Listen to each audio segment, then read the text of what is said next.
This is Carl Stafford, Extension Agent in Culpeper, Virginia, and livestock forages are my appreciation in agriculture and the soils.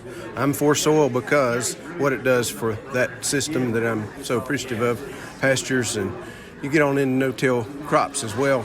That soil matters everything to the production of that system and soil life and what the benefits of storing carbon, organic matter, productivity, moisture, retention. So I am for soil because it does a lot for agriculture.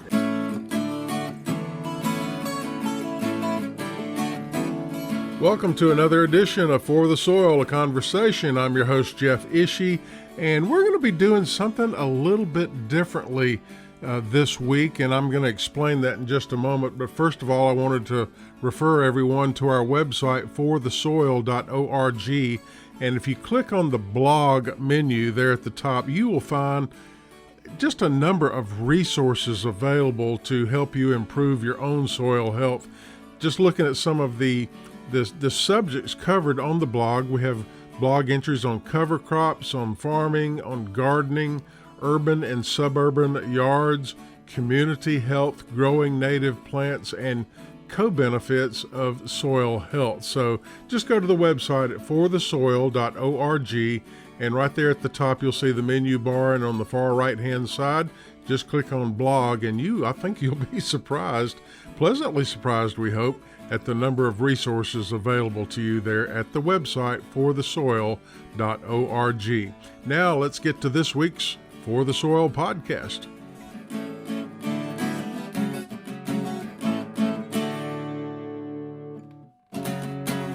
Welcome once again to For the Soil, a conversation. I'm your host, Jeff Ishii, and first of all, I need to apologize. I told you I was going to say something, and then I didn't say it. Right there at the tease at the beginning of the podcast, I said that I was going to tell you that this podcast is very different, and I was going to tell you why, and then I failed to tell you that. Sorry about that, but now I will tell you why this podcast is very different, because we're talking with multiple guests, and this is a combination of interviews, of conversations, if you will, that we had this past winter with some of the keynote speakers at conferences around the Commonwealth of Virginia. You know, your keynote speakers are very busy people. They make these presentations on the stage, but as soon as they come off a stage, they're rushed by the audience who has a million questions, and it's rare if you can get more than 1 or 2 minutes with a keynote speaker to ask your question or to have anything resembling a conversation. So that's what we're doing today. So these are abbreviated conversations with keynote speakers from farm and soil health conferences we attended this past winter. And the first is Mr. Ray Archuleta. He is a renowned soil health expert, and we caught up with Ray just outside the building. Soon as he came off the stage, we took him outside, and well, here's what happened. Go ahead, Dr. Over here in my office by the dumpster. That was my office for a long time. As a government employee, that's why I was always in the dumpster. I was always in trouble. All right, I'll make this quick. Okay. Very quick. Ray Archuleta here in Virginia today, talking with Virginia farmers about no-till agriculture, the importance of cover crops. Can you summarize what your goals with your presentation were? My goal was to teach the farmer, if we emulate the natural system, she's always covered, she's diverse, and she's got animals in it. If we farm more like she does, they'll save money. They'll reduce the cost. We'll have healthier soil, healthier plant, healthier animal. It's a really simple message. How do we emulate nature? I learned a new word during your presentation today. I've heard the word homicide. I've heard the word suicide. I've heard the word herbicide. I've heard the word pesticide. But I had never heard the word tillage-acide. Yeah. Tell us about that word. What does it mean? The word side means to kill. Tillage kills biology. It disrupts. It's a great disruptor. And it actually continues to diminish. If you keep using it all the time, it diminishes the fungi. It diminishes the habitat. So it kills. At the end, it kills. And we want to use life in our systems, not death. So regenerative agriculture is about bringing more life into the system. Yeah. You had some amazing slides and graphics and videos there that demonstrated that if farmers really focus on what they're doing and think about what they're doing, they can change the big picture, the climate. They can change everything. They can change the local community. They can change their bank account. They can change the health of the people. Healthier food comes from a healthy soil. Healthy soil, healthy plant, healthy animal, healthy human, healthy climate. It's all connected. Very good. Anything else you'd like to add, Ray? One of the most important things people can do is find out where their food is being raised. Demand it. Know your farmer. And push for regenerative agriculture. Tell them you want food that's raised the way nature does it. And to remember, let thy food be thy medicine. The healthier our food, the less we go to the doctor. And when I traveled through Europe, the people in Europe in general were thinner, they were healthier, the food was better than our United States. So be careful what you put in your mouth and start being well learned about how our planet works. Thank you so much for talking with Virginia farmers today. Thank you. And that was our brief conversation with Mr. Ray Archuleta, and we were very fortunate to grab 2 or 3 minutes with Ray. He is one of the most demanded public speakers in all of North America. Ray Archuleta is a certified professional soil scientist with the Soil Science Society of America, more than 30 years experience as a soil conservationist and conservation agronomist, and he is retired from the USDA's Natural Resources Conservation Service and a big proponent of regenerative agriculture, Mr. Ray Archuleta. And once again, we were very fortunate just to grab 2 or 3 minutes with Mr. Archuleta. Our next segment is with Dr. Heather Corner. She is with the Common Grain Alliance, which began as an organization in Virginia and now has spread throughout the Mid-Atlantic region.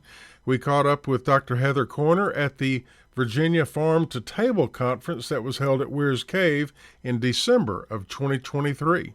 We're just going to have a brief conversation about your presentation today. Dr. Heather Corner, you're with Common Grain Alliance. First of all, describe that organization and its history.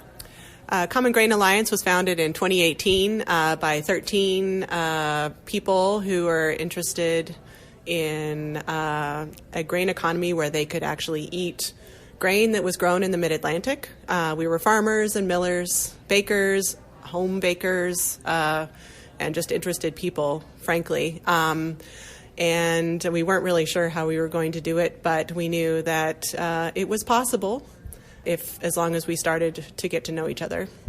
Growing grain here in the Mid-Atlantic region is nothing new. It has a documented history.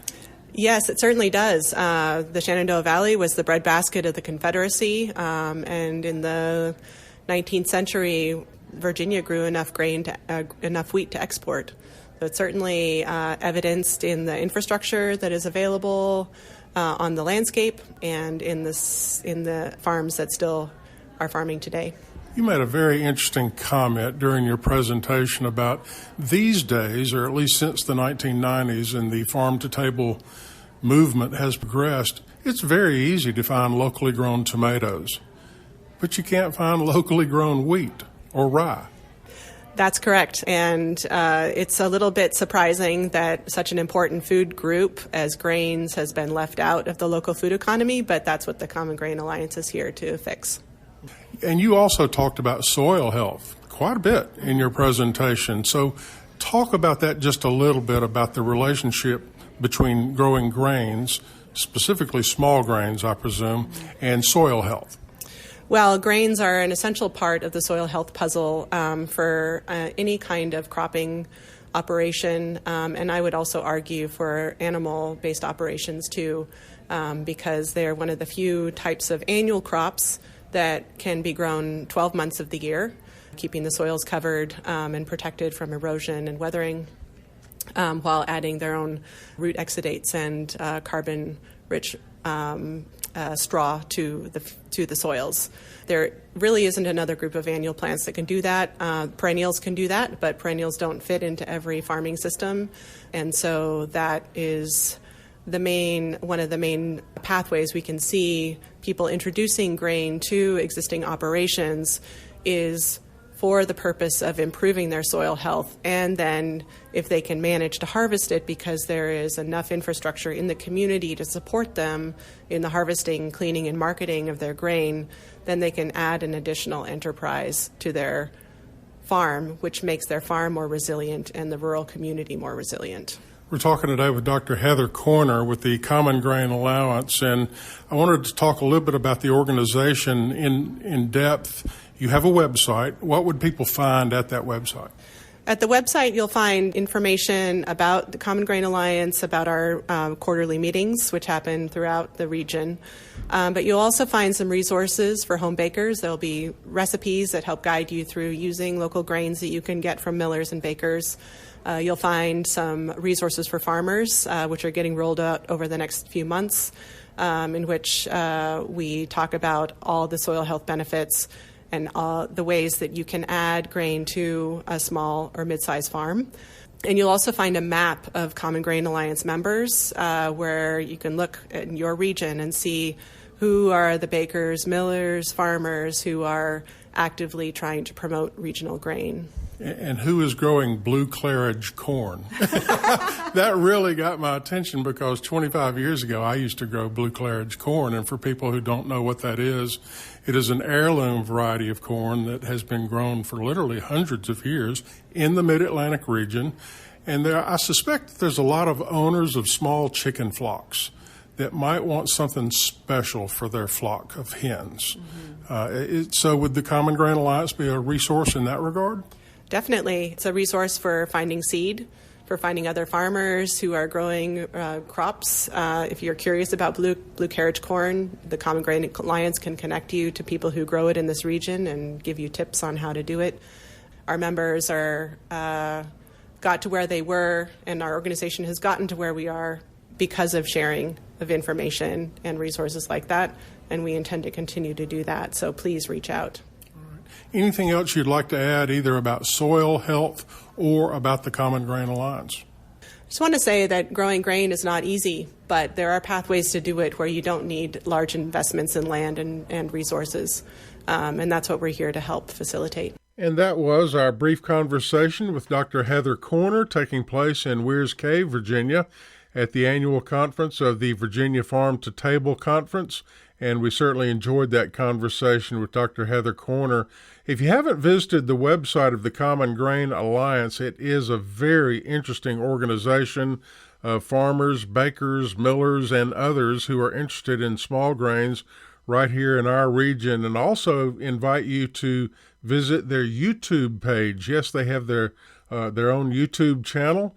It's called Common Grain Alliance, and there's numerous videos on there about small grain production, growing and processing, marketing your small grains, also growing grains for soil health, all about stone ground milling, and even backyard rice production. I've never tried growing rice, but there's a video on their website about backyard rice production. Once again, that's the YouTube channel. Just look up Common Grain Alliance, and I think you'll find that very interesting. And I hope that you found this whole episode interesting. Once again, it is kind of piecemeal because oftentimes when we talk with keynote speakers and other people around the region, we don't have the time for an entire episode, so we literally just grab what we can and run with it, and that's exactly what we did with this episode. Oh, one other reminder. Sometimes, we need to get back to basics, and someone recently asked, you talk about the 4 core principles of soil health. What are the 4 core principles? Well, let's go over them right now. Number 1, keep soil covered. Number 2, minimize disturbance in the soil. Number 3, maximize living roots. And number 4, energize with diversity. And you can find all sorts of information about the 4 core principles of soil health at our website, forthesoil.org. Thank you so much for tuning in, and I'm Jeff Ishii for the Soil.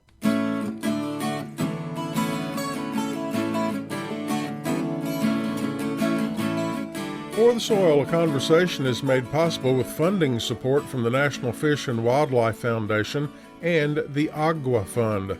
Other partners include the U.S. Department of Agriculture's Natural Resources Conservation Service, Virginia Cooperative Extension, Virginia State University, Virginia Department of Conservation and Recreation, and partners of the Virginia Soil Health Coalition. Views expressed on this podcast are those of each individual guest. To download a copy of this or any other episode, visit the website forthesoil.org, and if you should have a specific question about soil health, just contact your local extension office, your local USDA service center, or a Soil and Water Conservation District office. Music used during today's program was provided courtesy of the Flip Charts, all rights reserved. For the Soil, a conversation is produced by On the Farm Radio in collaboration with Virginia Tech. I'm your host, Jeff Ishii.